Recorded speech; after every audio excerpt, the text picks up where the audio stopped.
Hi, Mallory. Mr. Parrish here. I want to take a few minutes to go through the identity paragraph assignment, give you some ideas of things to work on going forward. Let's begin with the title. Avoid using the assignment name as your title. Your title is your first opportunity to get the reader on board with where you're going. So focus on including the title and maybe the position or slant you're taking.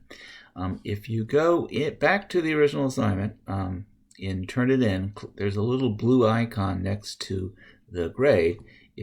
And that'll lead you to what they call the feedback studio. And these little marks that I make, these grade marks, you can open these up and get a description. And basically what this one talks about is include the subject and focus of your paper in your title. If that might be the case of identity and multitasker, well, then my multitasking is my identity or something like that, but is a stronger title than what we've got here.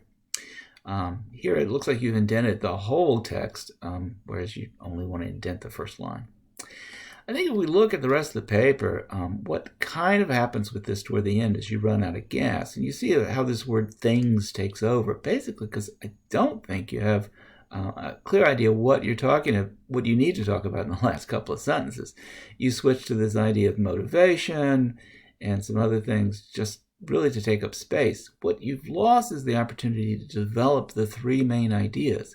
And so I'm going to spend most of my time talking about structuring a paragraph. And this is true for any paragraph, but it's certainly the way you might have approached this.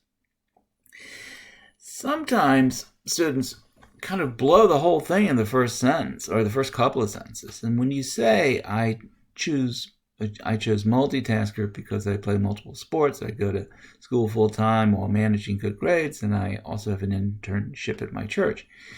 You basically repeat that in the next sentence, and then you have to talk about staying busy and doing multiple things and motivation. Here's the opportunity you missed. Really, in developing a paragraph, here's the task you've set yourself. If you're going to write a paragraph, then you're going to have to write 200 words that develops an idea. You've identified multitasker as that idea. You're going to need 3 ideas to develop that.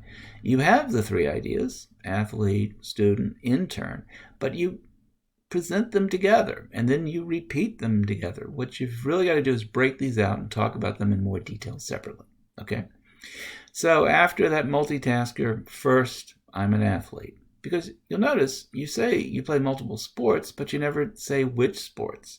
You never talk about what positions you play or any significant experiences or memorable wins or defeats you've learned from, any of the things about sports that are important. And so those 3 sentences about sports that you might write as you introduce the idea of athlete and then some details about it would be much stronger than what you end up doing toward the end. I think you see where I'm going. Then we would switch to student. Secondly, I'm a full-time student, and there's a course where maybe you connect that to what courses you are most interested in, or the amount of work it takes to maintain the grades you have, or what your academic goals for the future are. But there's, that opportunity to go in and to talk about, develop that idea of being a student. And finally, the intern thing is another opportunity.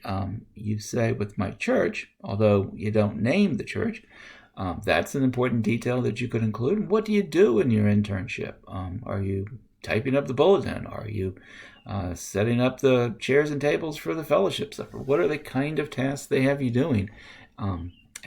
And what rewards do you get out of that experience? Does it bring you closer to your faith community? Or are you learning something you can apply later in a job or something like that? That's what internships are about.